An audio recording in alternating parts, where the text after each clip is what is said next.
नमस्कार। संसार में चारों ओर परिवर्तन, दुख और संघर्ष दिखाई देता है। अपने आसपास के गहरे प्रभाव के कारण ही हम स्वभाववश ऐसा रास्ता अपनाते हैं जिसमें कम से कम यत्न या संघर्ष करना पड़े। नदी के बहाव के विरुद्ध तैरना मुश्किल होता है, पर बहाव के साथ तैरते जाना आसान है। इसलिए चाहे संत सतगुरु हमें बहाव के विरुद्ध तैरने के लाभ समझाते हैं और नीचे की ओर गिराने वाली हर चीज से दूर रहने की विधि सिखाते हैं, फिर भी हम समय के बहाव के साथ नीचे की ओर गिरते चले जाते हैं। जिस जगह पर मन और माया का जोर है, वहाँ शांति कभी रह ही नहीं सकती। देश, जाति और इंसान के झगड़े और दुख यहाँ बने ही रहेंगे।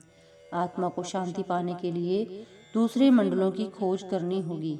शांति की खोज करना इंसान का काम है। हर एक इंसान को इसे अपने अंदर खोजना होगा। शांति की प्राप्ति के लिए सही मार्ग की खोज करना अपने आत्मिक अस्तित्व में विश्वास प्रकट करना है।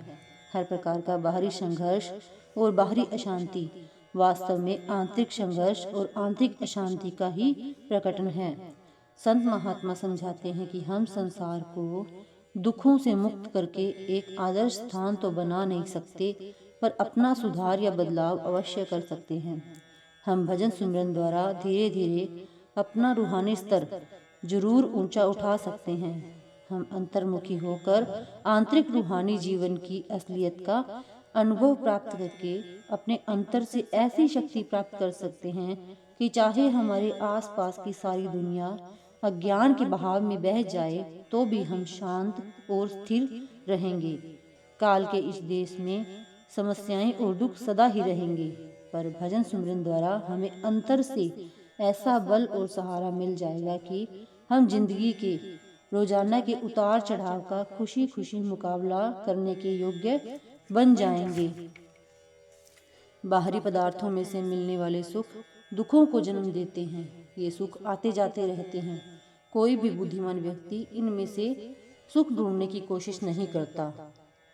संतों के बताए मार्ग पर चलने का फैसला करते समय आध्यात्मिक दृष्टि से सर्वप्रथम हमें इस बात का निश्चय कर लेना जरूरी है कि हमें अपने हर कर्म और विचार का फल भोगना पड़ेगा। अगर काल का यह फर्ज है कि हमें इस दुखों के देश में कैद रखने की कोशिश करे, तो हर व्यक्ति की भी उतनी ही जिम्मेदारी है कि वह अपनी आत्मा का भविष्य अपने हाथ में ले। हमारा आज का जीवन हमारे पिछले कर्मों का फल है। कर्म और फल के नियमानुसार हमारा भविष्य हमारे आज के विचारों और कर्मों में से ही जन्म लेगा। आज हम पल पल क्षण क्षण अपनी चेतना और अपने विवेक का इस प्रकार से उपयोग कर सकते हैं कि हमें न केवल इस जीवन में बल्कि अनादि काल तक इसका लाभ मिले। मनुष्य होने का यह अवसर एक वरदान भी है और एक चुनौती भी है। Thank you.